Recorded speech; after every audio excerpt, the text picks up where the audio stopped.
Queridas amigas, queridos amigos, é com grata satisfação que estamos aqui de volta para mais um estudo da obra Vida e Sexo. A obra Vida e Sexo é uma parceria entre o médium Chico Xavier e o espírito Emmanuel. E no dia de hoje estamos a examinar o capítulo 23 desta obra maravilhosa, denominado Abstinência e Celibato. No capítulo 23, Emmanuel vai se dedicar a examinar as experiências de castidade sexual, de abstinência e as posturas celibatárias, inclusive que quase sempre, quando nós falamos, nós associamos à prática religiosa, mas Emmanuel vai dizer que não é exclusivamente da prática religiosa, que tem um caráter mais abrangente e que tem também uma dimensão do ponto de vista espiritual mais abrangente. Para começar, Emmanuel, como ele sempre faz em todos os capítulos, se fundamenta em um trecho da codificação de Allan Kardec, talvez para dizer ao leitor que ele está desenvolvendo o raciocínio dentro da fundamentação dos princípios básicos da doutrina espírita, dentro da lógica doutrinária, que ele não está tirando esse raciocínio do nada, a esmo, mas que tem ressonância e que tem fundamentação nas próprias bases kardecianas. E ele, então, começa o capítulo citando o trecho de O Livro dos Espíritos, na questão 698, quando Allan Kardec pergunta às entidades espirituais: o celibato voluntário representa um estado de perfeição meritório aos olhos de Deus? E a resposta do mundo espiritual: não. E os que assim vivem, por egoísmo, desagradam a Deus e enganam o mundo.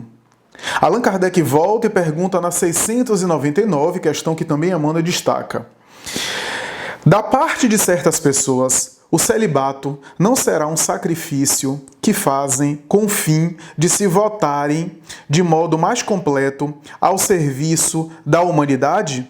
E a resposta do mundo espiritual: isso é muito diferente. Eu disse por egoísmo. Todo sacrifício pessoal é meritório, quando feito para o bem. Quanto maior o sacrifício, tanto maior o mérito.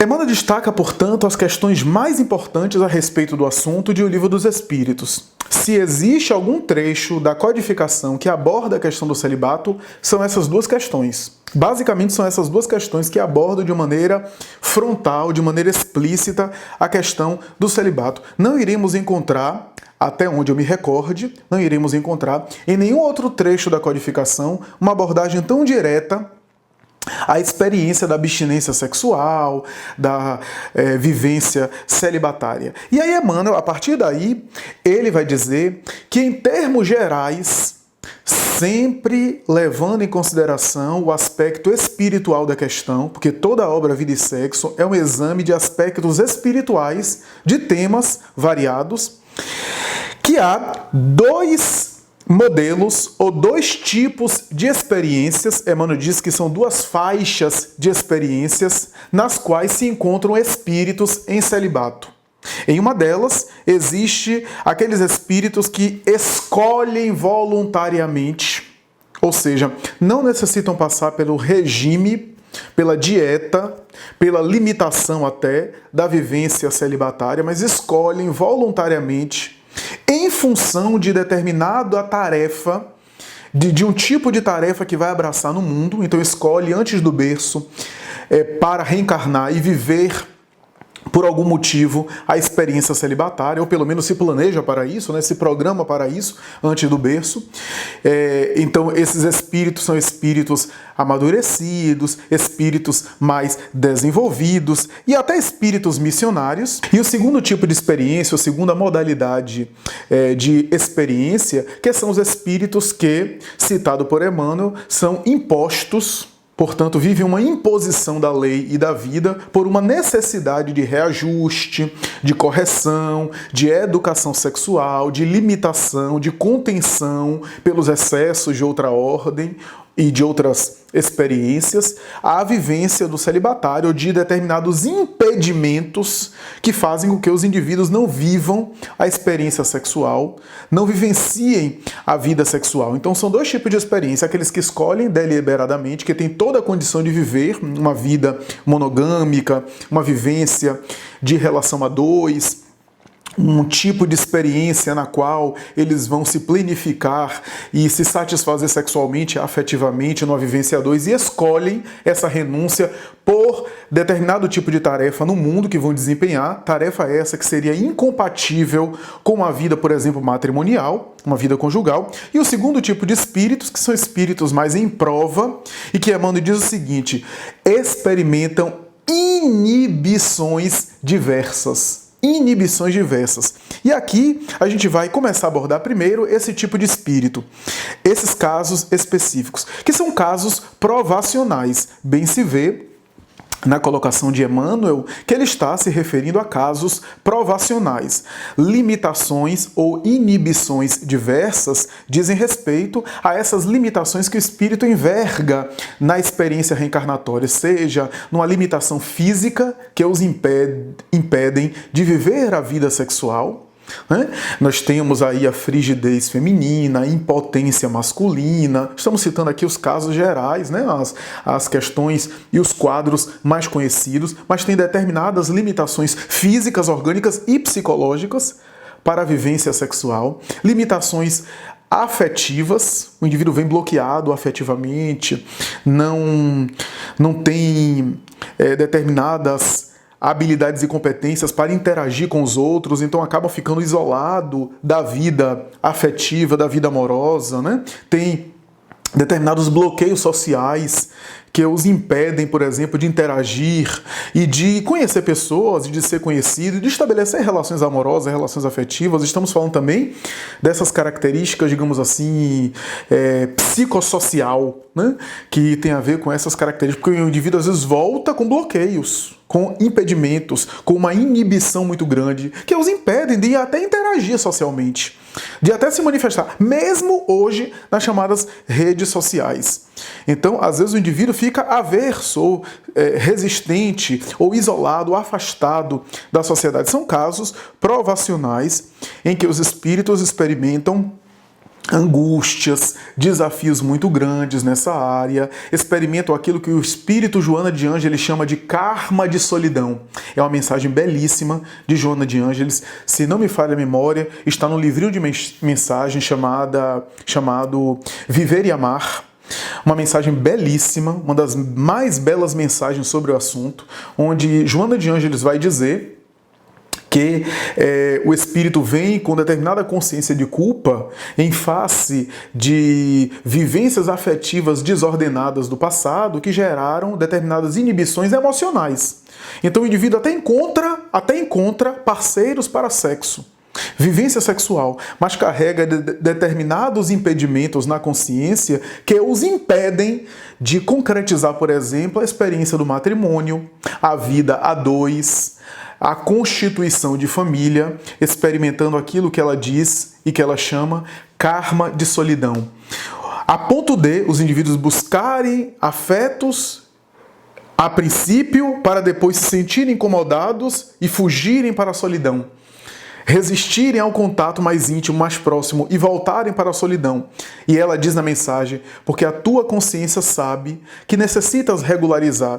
E no fundo o espírito não se sente merecedor da vivência afetiva e ao mesmo tempo tem medo de reproduzir os mesmos erros do passado, as mesmas quedas. Estamos falando aqui em termos inconscientes, o que não significa dizer que o espírito não pode tentar vencer essas barreiras, Mas, por outro lado, o Espírito Emmanuel vai falar de determinados indivíduos que são espíritos mais evoluídos e até missionários que escolhem a experiência celibatária por causa da tarefa que vão desempenhar no mundo, tarefa essa que é incompatível com a vida familiar, com a vida matrimonial. E com isso não quero dizer que todos os missionários necessariamente precisam vivenciar uma experiência celibatária, não. Há missões coletivas, que tem um campo de ação, um raio de ação que afeta a humanidade, mas cuja tarefa não era incompatível com a vida matrimonial, com a vida a dois. Quando eu me lembro, por exemplo, de Allan Kardec viveu o matrimônio. A divindade não lhe deu filhos, penso eu, que foi uma bênção não lhe ter lhe dado filhos naquela experiência, porque talvez teríamos mais tarde problemas com relação à herança, a direito autoral, já que na época Allan Kardec firmou, embora um pseudônimo, legalmente falando, as obras da codificação tinham que pertencer a uma pessoa física, e era ele, né? E isso poderia dar problemas, inclusive judiciais, mais tarde com a obra da doutrina espírita. Talvez foi uma bênção da providência, um mecanismo da providência para o tipo de tarefa que ele abraçou na Terra. Mas temos, por exemplo, outras pessoas, quantos missionários espíritos, porque não quer dizer que o indivíduo que é missionário, que é celibatário, é mais evoluído do que aquele que não é celibatário e que veio na experiência a dois, uma experiência que teve a vida familiar. Não necessariamente, é porque há tarefas, há determinadas missões, há determinado tipo de trabalho que o espírito vai desempenhar nesse mundo aqui, que é incompatível com a vida matrimonial. Por exemplo, pensemos em Chico Xavier, o médium mineiro. Ele passava às vezes 14 horas psicografando. Varava a madrugada sem parar. Era um tipo de mediunidade que tinha como diz Kardec, né, uma quantidade de energia tão grande que o impulsionava a psicografar sem parar e não gastar e não necessitar de repouso, como é muito comum na maioria dos médiuns. Uma tarefa muito específica, uma tarefa que fez ele psicografar mais de 400 livros. Dedicar-se àquela obra e, ao mesmo tempo, atender os necessitados. Imaginemos Chico Xavier com esposa, por exemplo, sendo pai de família. Ou ele ia ser um marido e um pai de família irresponsável e ausente dentro de casa, ou ele ia sacrificar a tarefa grandiosa e o legado grandioso que ele ofereceu à humanidade para as próximas gerações. Ainda teremos várias gerações que se beneficiarão, as gerações futuras, todas se beneficiarão com as obras que Chico Xavier legou através do mundo espiritual. E para isso ele tinha que se dedicar muito, para que o mundo espiritual encontrasse nele a fidelidade psíquica a fim de transmitir as mensagens maravilhosas de que ele foi objeto. Mas imaginemos, por exemplo, Chico Xavier com esse tipo de compromisso familiar. Ou ele ia sacrificar uma tarefa, ou ele ia sacrificar a família. De qualquer sorte, ele ia acabar por pecar em algum setor. Imaginemos o médium e orador Divaldo Pereira Franco, que passa mais da metade do ano dentro de avião, viajando para lá e para cá. Estando hoje na África do Sul, amanhã em Dubai, mais tarde na Turquia, em Paris, em Nova York, em vários locais do mundo. Imaginemos ele numa vida familiar, a dois, numa vida matrimonial. Então, vejamos que há determinadas tarefas que são incompatíveis, mas outras não. Bezerra de Menezes, por exemplo, teve uma tarefa fantástica, é sempre citado. Casou-se 2 vezes, porque depois de sua esposa ter falecido e ficar com um filho pequeno, ele mais tarde se casou por segundas núpcias e mais tarde deu prosseguimento, inclusive largou a família com mais filhos. A sua tarefa não era incompatível. E outras tarefas que temos aí, se a gente recordar de José da Galileia, Maria de Nazaré, que é o máximo, né, e foi casada. Então nós temos aí símbolos, né, que tipificam essa diferença, mas é claro que há tarefas que os espíritos absorvem-se e têm que são obrigados para desempenhar a tarefa exige uma concentração absoluta. Então, nós temos isso. Agora, o que é interessante é que Emmanuel vai esmiuçar esses espíritos, vai descrever um pouco da psicologia, da experiência subjetiva, do que passa no mundo interior desses espíritos missionários, chamando atenção para uma questão: não são almas indiferentes ao afeto. Não são almas insensíveis ao desejo, estão no corpo de carne, ao desejo, à libido, ao afeto, à emoção. Pelo contrário, diz Emmanuel, são almas muito mais sensíveis e por viverem nesse regime de abstinência, correm muito mais risco do que outras pessoas. corre um risco muito grande, porque vive uma fome afetiva, transformando essa fome afetiva na labareda do ideal. E graças a essa carência e até determinadas angústias que porque passam, que são sublimadas no afeto da fraternidade universal, na solidariedade humana, eles crescem, eles evoluem, eles aceleram o seu progresso. Por isso que Emmanuel vai dizer que não podemos negar que aqueles que fazem isso por espírito de abnegação, por renúncia, porque a pessoa também pode optar pela experiência celibatária, ou a experiência da castidade, ou a experiência do celibato, né? Até porque no passado se dizia de maneira irônica, né, que alguns religiosos eram celibatários, mas não eram de castidades. Voto de celibato é o voto, comumente falando, da religião, né? O indivíduo opta pelo voto de celibato, ou seja, não se casa, voto de celibato, mas não voto de castidade, ou seja, casar não casava, mas o resto fazia. O que significa dizer, de maneira irônica, né? De maneira irônica, que a experiência, né, desses espíritos de renunciarem à vida sexual e à vida afetiva, quando é feita para o bem, quando eles se colocam no espírito de abnegação e de dedicação, é claro que eles crescem e eles aceleram seu progresso, diz Emmanuel, porque num sacrifício deles, eles evoluem e já treinam com toda a família humana aquilo que eles treinariam na família carnal, na família biológica. Então é claro que eles acabam avançando, alavancando o seu progresso. Mas isso quando é feito com intenções específicas, com nobreza, porque há pessoas que evitam, por exemplo, o casamento, o matrimônio, por egoísmo. Como diz a questão do Livro dos Espíritos, por egoísmo.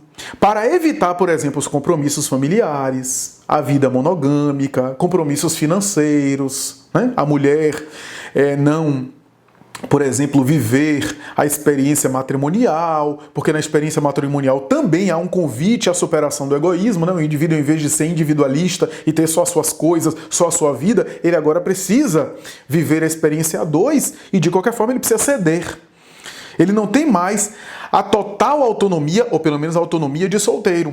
Então é exigido a ele uma vida a dois, né? Onde ele precisa, por exemplo, ter um tipo de satisfação e de consideração para com o outro. Quando o indivíduo é solteiro, ele bota a mochila nas costas e vai e não dá satisfação a ninguém via de regra. Mas quando o indivíduo é casado, quando o casamento é responsável, quando a relação é uma relação saudável, é claro que ele não pode botar a mochila nas costas sem dar satisfação a outra pessoa e sair pelo mundo. Porque ele tem um compromisso com a outra pessoa, né? Como diz uma amiga minha que diz assim, eu acho que eu tenho dificuldade de entender a monogamia, né? Porque parece que me limita um pouco a liberdade, porque eu não posso, por exemplo, agora querer viajar para outro país e ficar um mês lá fora, porque eu tenho meu marido, na verdade é um noivo, eu tenho meu noivo e eu preciso dar satisfação, né? Então, mas é isso. Tudo tem a ver, porque não é liberdade, é livre-arbítrio. Eu tenho escolhas específicas dentro de um contexto. É claro que eu posso fazer isso, mas eu tenho consequências da mesma forma que uma mãe com um filho pequeno não pode simplesmente viajar para outro país de uma hora para outra e deixar o filho pequeno em casa. Um bebê recém-nascido, via de regra, é claro. Então nós temos aí as escolhas que fazemos e temos limitações dentro dessas escolhas, né? Mas por outro lado temos compensações, né? Então, é óbvio que estamos diante de um desafio, né? Mas o que Emmanuel está dizendo é que quando os espíritos escolhem a vida celibatária por espírito de abnegação, por espírito de renúncia, por dedicação, em prol de um ideal, é claro que eles evoluem, mas eles crescem de uma forma que não é bonita no sentido de romântica. Eles crescem com a carência afetiva, com a falta, né? Com a dor de querer concretizar, por exemplo, uma vida familiar e não poder. Chico dizia isso aos amigos, que se ele pudesse na próxima encarnação, ele queria constituir família e ter uma família numerosa. Divaldo fala a mesma coisa. Quando nós vemos um espírito sublime, que nem precisava reencarnar na Terra, como Alcione, na obra Renúncia, em alguns momentos experimentar, porque a tarefa dela era uma tarefa que não possibilitou a vida matrimonial, a vida de casamento, e em um momento da obra ela olha para sua irmã Beatriz, ela já estava chegando aos 30 anos, e a irmã Beatriz com 16, com um noivo para casar, embora o espírito missionário que ela fosse, em determinado momento ela olha para Beatriz e fica pensando na sua própria vida. E em alguns momentos é acometida por reflexões. Ela não ia se casar, ela não ia ser mãe naquela encarnação. E vivenciava esse processo. Então vejamos que é uma evolução e um crescimento que os espíritos vivenciam e que nem sempre é fácil. Nem sempre é romântico a vida celibatária, a gente vê Francisco de Assis, etc. Mas nem sempre é fácil. Para a maioria dos espíritos não é fácil. É um processo também de crescimento pessoal, de desenvolvimento interior, em prol de uma sublimação que os fazem crescer muito mais, direcionando aquele afeto e também a libido que não se expressa na vida sexual convencional para um afeto, uma dedicação intensa e um ardor, para me utilizar uma expressão que é usada na sexualidade, né? Um ardor na abnegação, uma paixão pelo bem, né? Pelo próximo, pela dedicação em relação ao próximo. Então é interessante pensar isso, porque Emmanuel frisa de maneira enfática, dizendo que as pessoas que vivem o celibato são pessoas que não são psicologicamente assexuadas. Ele, inclusive, utiliza essa expressão. São pessoas vivas e vibrantes, sensíveis, e que sentem falta de fome afetiva, e que correm o risco de cair em erros e em situações muito dramáticas. E aí, às vezes, a gente vê casos dessa ordem. Pessoas que estão dedicadas a um ideal, que estão nessa vida, né? Não estou falando da pessoa que não tem vocação religiosa, não tem vocação, né, para o celibato religioso, por exemplo, e que optam pela vida celibatária religiosa como mecanismo de fuga. Esses optam como mecanismo de fuga para solucionar, às vezes, um conflito sexual, matando ou tentando destruí-lo, sufocando, o que não consegue, e mais adiante, os escândalos, os dramas que chocam a comunidade, que chamam a atenção internacional e às vezes até de situações dantescas, como é o caso da pedofilia nas instituições religiosas e outras coisas mais. O que poderia ser evitado numa vida monogâmica normal, numa vida sexual normal, porque há pessoas que não têm temperamento emocional, temperamento psíquico para viver o regime de castidade. Não tem. Paulo dizia isso, né? É melhor casar do que abrasar. E Emmanuel cita isso, inclusive dizendo que aqueles que optam voluntariamente pelo celibato estão naquela colocação de Jesus dos indivíduos que são eunucos pela vontade do reino de Deus, né? Em detrimento daqueles que são eunucos impostos, né? Ou seja, castrados, entre aspas, né? Que viveram a situação de se inibirem, de optarem por essa inibição. Não podemos negar que os indivíduos que vivem a experiência celibatária muitas vezes conseguem forças incríveis, porque o sexo, a libido tem uma força incrível. E quando conseguem direcionar essa força para um projeto do bem, se tornam criativas, porque é uma energia criativa, se tornam idealistas, se tornam intensas, né? Então a gente vê isso. Pessoas fisicamente frágeis, como Irmã Dulce ou Madre Teresa de Calcutá. Pessoas franzinas, como Chico Xavier, que tinham uma dedicação, que varavam horas sem dormir, porque tem a ver com esse ideal, né, com essa intensidade, né, que envolve esses espíritos. Não podemos negar que essa transmutação de forças, quando feita de maneira saudável, não através do recalque, não através da repressão sexual, não através da negação da sexualidade, porque essas criaturas não negavam o que sentiam, o que desejavam, apenas procuravam educar, direcionar, canalizar, né? Eu vejo muita gente querendo a experiência celibatária na repressão e tenho muito cuidado com isso. Na condição de psicoterapeuta, muitas vezes eu vejo com muito temor algumas pessoas, inclusive da área religiosa, da religião tradicional, optando por uma vida celibatária de maneira castradora, e eu vejo com muito cuidado, porque algumas podem até enlouquecer. Porque o processo não é de repressão, né? É muito melhor, inclusive essas pessoas vivem um tormento tão grande que é não pensar na libido, não pensar, não ter desejo, não alimentar nada, viver tensas, mas vivem sonhando com sonhos eróticos, com sonhos até vulgares, com um erotismo excessivo, vivem com sexo na cabeça, embora não pratiquem sexo. Então não deixou fluir naturalmente, não deixou fluir a libido para outras manifestações. Eu estou dizendo para alimentar, não. Reprimir não é o caso, mas também alimentar não é o caso. Estão na experiência celibatária? Melhor seria pensar numa castidade que é tranquila. Quando eu falo castidade, é porque a castidade aqui é algo mais amplo. Joana de Ângeles tem uma mensagem que ela fala isso. A castidade aqui não é apenas a vivência de abstinência. Um casal que se ama, que se respeita e que vive uma vida sexual equilibrada, educada, na monogamia, estão vivendo na castidade. Porque aquelas expressões do sexo vão lentamente se transformando em carinho, em afeto, em ternura. Quantas vezes nós nos acalmamos, quase que como no orgasmo, num abraço, numa ternura, e a gente relaxa com o ser querido. Não precisou fazer sexo necessariamente e relaxamos. Então, são sublimações, são transmutações dessa energia sexual, que o espírito na monogamia vai se educando, já que tem reminiscências muito fortes e muito arraigadas na poligamia do passado. Então tudo isso nós vamos experimentamos, vamos vivenciando. E Emmanuel acaba o capítulo dizendo o seguinte: chegamos a concluir, ele diz assim, tais considerações nos levam a concluir que celibato, vida sexual, casamento, divórcio e todas essas expressões são assuntos particulares da consciência de cada um. E que ninguém tem o direito de dizer o que a pessoa deve fazer, nem se intrometer, porque são assuntos do espírito, do seu coração. E cada coração é que deve eleger o que acha de melhor para si mesmo nesses assuntos da esfera privada.